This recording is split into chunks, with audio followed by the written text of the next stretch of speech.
The courtroom falls silent. A tomb guard in full dress steps forward, Medal of Honor blazing on his chest. The judge snarls, "Remove that medal. This is my courtroom." But what if that medal isn't just decoration? What if it's a debt paid in blood? Welcome to Whispered Tales, where honor refuses to kneel. The courtroom fell silent as the tomb guard stepped forward, his polished boots echoing like a metronome. Corporal Ethan Carter, in the pristine uniform of the 3rd Infantry Regiment, stood tall, the Medal of Honor gleaming on his chest. Whispers rippled through the crowd, some in awe, others in disbelief.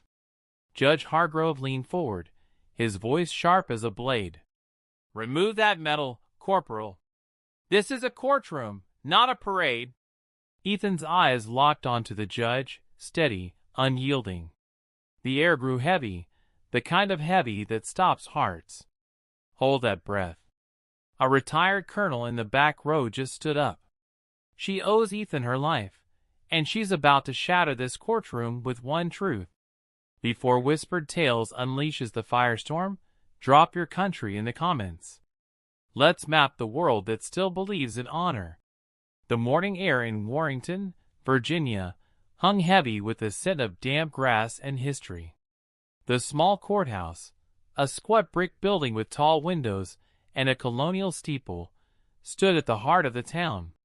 Inside, the wooden floors creaked underfoot and the ceiling fans spun lazily, stirring the stale air, and the courtroom was fuller than usual. Not because of the case, a mundane dispute over a rural road easement, but because of a man. Word had spread through Warrenton like wildfire through dry brush. A tomb guard, still serving, was set to testify. Not just any tomb guard, but one who wore the Medal of Honor, the nation's highest military decoration for valor. The whispers had drawn a crowd, locals, veterans, a few reporters, all packed into the pews, their eyes fixed on the door. The bailiff's voice cut through the murmurs. "All rise for the Honorable Robert Hargrove." The crowd stood, chairs scraping as Judge Hargrove entered. He was a tall man, 60, with a face carved from years of wielding authority. His black robe draped over his shoulders like a mantle of control, and his gray eyes scanned the room with the precision of a hawk. He sat, adjusted his glasses, and nodded to the bailiff. "Call the first witness." The bailiff's voice rang out again. "Corporal Ethan Carter, please take the stand." The room fell silent, the kind of silence that presses against your chest. Every head turned as the door opened and Ethan Carter stepped inside. He was 28, tall and lean, with a face that seemed older than his years, eyes deep with something unreadable. Hair cropped short beneath his tomb guard cap. His uniform was immaculate. The dark blue coat of the 3rd Infantry Regiment, crisp white trousers, black shoes polished to a mirror shine. Each step he took echoed with the precision of his training at the tomb of the unknown soldier. 21 steps, pause, turn, repeat. On his chest, pinned above his heart, gleamed the Medal of Honor, its blue ribbon stark against the dark fabric. The crowd watched, some in awe, others in quiet respect. A few veterans in the back row straightened, their hands twitching as if to salute. Ethan reached the witness stand, turned sharply, and faced the room. His movements were deliberate, each gesture a testament to the discipline of a tomb guard. He stood at attention, waiting. Judge Hargrove leaned forward, his eyes narrowing as they fixed on the medal. His voice was sharp, like a blade slicing through the quiet. "Corporal Carter, before you are sworn in, remove that medal. This is a courtroom, not a military ceremony." A murmur rippled through the crowd, soft but electric. Ethan didn't move. His eyes met the judge's, calm but unyielding. "With all due respect, Your Honor," he said, his voice low and steady, "this medal isn't mine. It belongs to the men who didn't come home. I wear it for them." The judge's face tightened. He leaned back, fingers drumming on the bench. "I don't care who it belongs to, Corporal. This is my courtroom, and I set the rules. Remove it or you won't testify." The air grew thick, the silence heavier than before. A woman in the third row clutched her purse. An older man, a veteran with a faded army cap, shifted uncomfortably. Ethan's hands remained at his sides, but his gaze never left Hargrove's. For a moment, it seemed he might refuse. Then, slowly, with the same precision he used at every step at the tomb, he reached up, unfastened the Medal of Honor, and placed it on the wooden ledge beside the microphone. The soft clink of metal on wood echoed like a gunshot. The crowd exhaled, some in disbelief, others in quiet anger. Hargrove nodded, satisfied. "Swear him in," he said to the bailiff. Ethan raised his right hand. "I, Ethan Carter, do solemnly swear to tell the truth, the whole truth, and nothing but the truth. So help me God." The bailiff stepped back. "You may be seated." Ethan sat, his posture still rigid, his eyes fixed somewhere beyond the judge. The attorney for the plaintiff, a young man named Paul Grayson, in a press suit, approached. "Corporal Carter, please state your name and occupation for the record." "Ethan Carter," he said, his voice carrying the weight of gravel. "HMO Sure, 3rd Infantry Regiment, United States Army, stationed at Arlington National Cemetery." Grayson nodded, glancing at his notes. "And were you present at the property in question on the date of the dispute, April 12, 2025? "Yes," Ethan replied. The questions continued, dry and procedural, about the easement, the road, and a disagreement between neighbors over access rights. Ethan answered each one with clarity, his words clipped and precise. But the room wasn't listening to the details of the case. Eyes drifted to the metal on the ledge, glinting under the fluorescent light, stripped of its place on Ethan's chest. The air felt wrong, like a flag flown upside down. Grayson paused, sensing the tension. "Can you describe what you saw when you arrived at the property?" Ethan leaned forward slightly. "I was visiting my neighbor, Mr. Larson, to discuss the road. His family's been on that land since the Civil War. I got there around 7 a.m. The gate was open, but there were 2 men I didn't recognize measuring the boundary with a laser device. They said I didn't have permission to be there." "And did you?" Grayson asked. "I've had access to that road for years," Ethan said. "Mr. Larson's father served with my uncle. They gave me a key to the gate when I was a kid." Grayson nodded. "No further questions, Your Honor." The opposing counsel, a slick attorney named Richard Holt, stood. He was younger, with a smile that didn't reach his eyes. "Corporal Carter," he began, his tone light but pointed. "You mentioned the key. Can you confirm it was given to you legally?" Ethan's eyes flicked to Holt, then back to the judge. "It was a gift from the Larson family. I've used it for 20 years without issue." Holt smirked. 20 years is a long time. Memories can fade, can't they?" Ethan's jaw tightened, but his voice remained steady. "I don't forget what matters." The crowd stirred, a low hum of approval. Holt hesitated, then pressed on. "So, you're saying your memory of this alleged agreement is perfect?" "I'm saying I know what I was told," Ethan replied.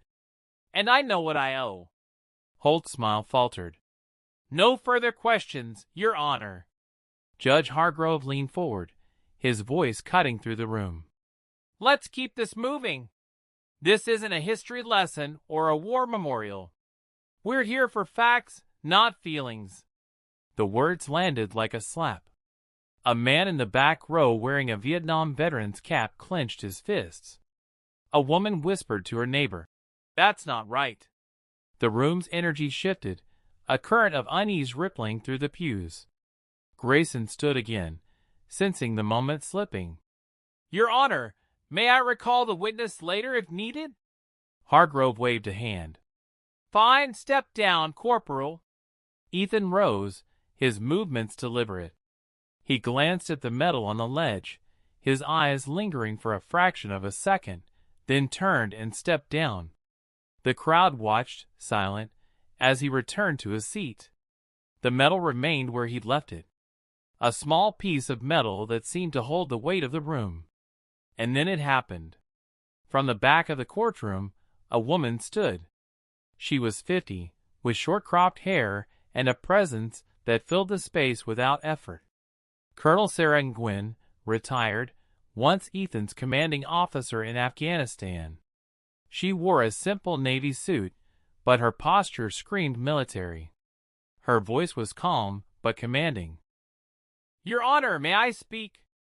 Hargrove's head snapped up, his glasses glinting.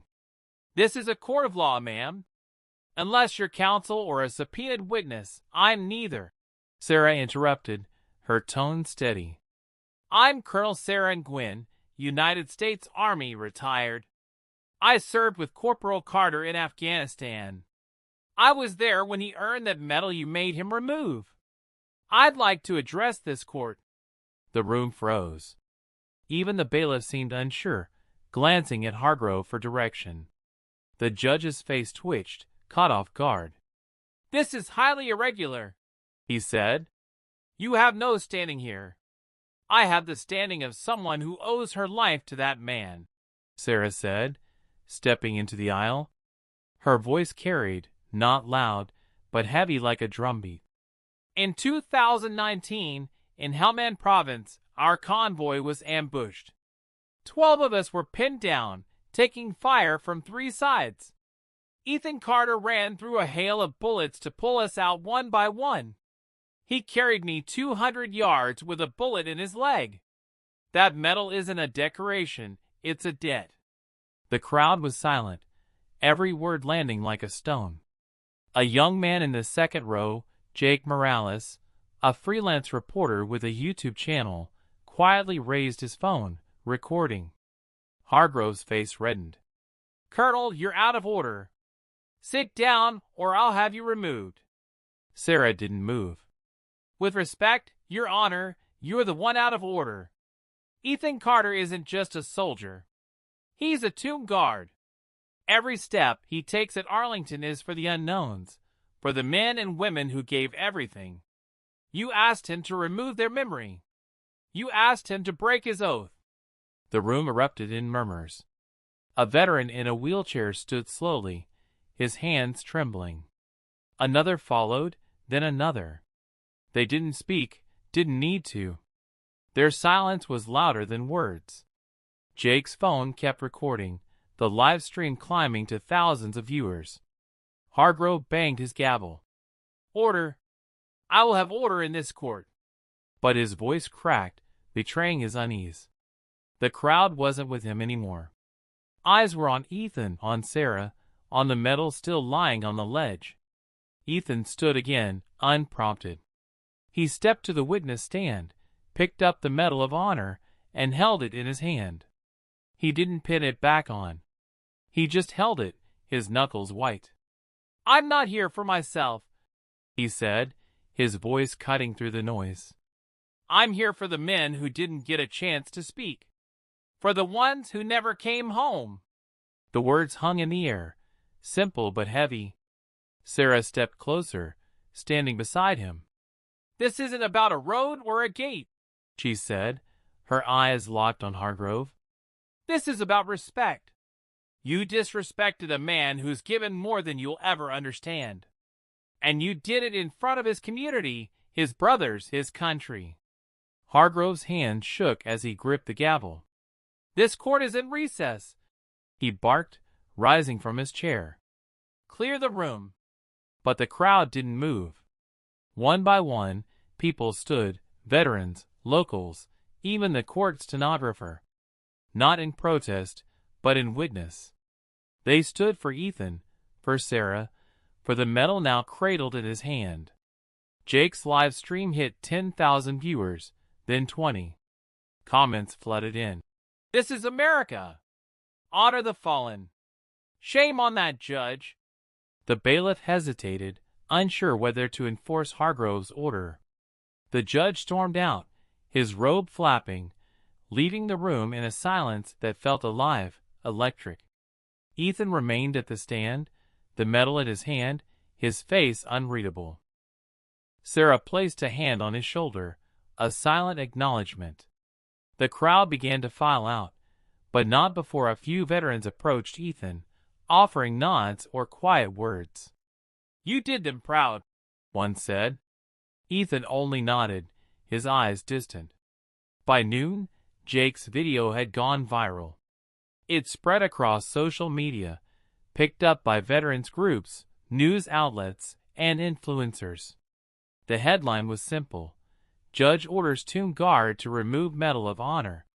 The comments were a firestorm: anger, pride, calls for accountability. The American Legion posted a statement: "Disrespecting a Medal of Honor recipient is a disgrace to our nation's values." The Congressional Medal of Honor Society issued a letter demanding a public apology from Hargrove. By evening, hashtags like #Honor Ethan Carter and #Justice for the Tomb Guard were trending. The next day, Warrington was a different place. Reporters camped outside the courthouse. Veterans held a silent vigil, standing in formation with American flags. Ethan didn't join them. He was back at Arlington, walking his 21 steps at the tomb of the unknown soldier. His uniform pristine, his medal back on his chest. Each step echoed with purpose, a reminder of the oath he kept. A week later, under mounting pressure, Judge Hargrove resigned. The courthouse issued a brief statement: "Judge Robert Hargrove has chosen early retirement for personal reasons." No apology, no acknowledgement. But everyone knew the truth. The video, now viewed millions of times, had done its work. Hargrove's name faded, reduced to a footnote in a story that wasn't about him. Jake Morales released a short documentary, weaving the courtroom footage with interviews from veterans, and a clip of Ethan at the tomb, his silhouette sharp against the dawn. The final line of the video was simple: "Honor isn't in the medal. It's in the man who keeps the promise." Ethan never spoke to the press. When a reporter caught him outside his small apartment asking for his side, he shook his head. "There's nothing to say," he said. "I'm just doing my job." He returned to the tomb, to the rhythm of his steps, to the silence of the unknowns. But across the country, something had changed. The story of that day in Warrington became a touchstone, shared in VFW halls, military forums, and classrooms. It was a reminder that honor doesn't bend, not to power, not to gavels, not to anything. One evening, under a light rain, Ethan stood alone at the tomb after hours. The marble gleamed, wet and solemn. He touched the Medal of Honor on his chest, his fingers tracing the star. "For you," he whispered, naming the men he'd lost in Afghanistan one by one. Behind him, in the shadows, a figure watched, Sarah and Gwen, silent, guarding the moment like a sentinel. The rain fell, and Ethan walked on. 21 steps. Pause, turn, repeat. The tomb stood quiet, but its voice carried across a nation. This is the story of a tomb guard in a courtroom, of a medal, and a moment that redefined honor in a small Virginia town. It's a reminder that at the tomb of the unknown soldier, where every step is a vow and every pause a prayer, the greatest tribute to the fallen is standing tall against injustice. So take a moment today, think of Ethan, of Sarah, of the soldiers whose names are carved in silence. Share this story, not just to honor them, but to remind us all that dignity is the truest measure of service. And if you're ever in Arlington, stand at the tomb, watch the guard's precise steps, and listen. You might just hear the pulse of a nation, steady and unbroken, echoing through time. If this whispered tale stirred your soul, smash like, subscribe to Whispered Tales, turn on notifications. Comment your country, We're building a global vigil. Share with someone who needs to remember what honor looks like. More stories of quiet courage drop soon. This is Whispered Tales signing off. Stay vigilant.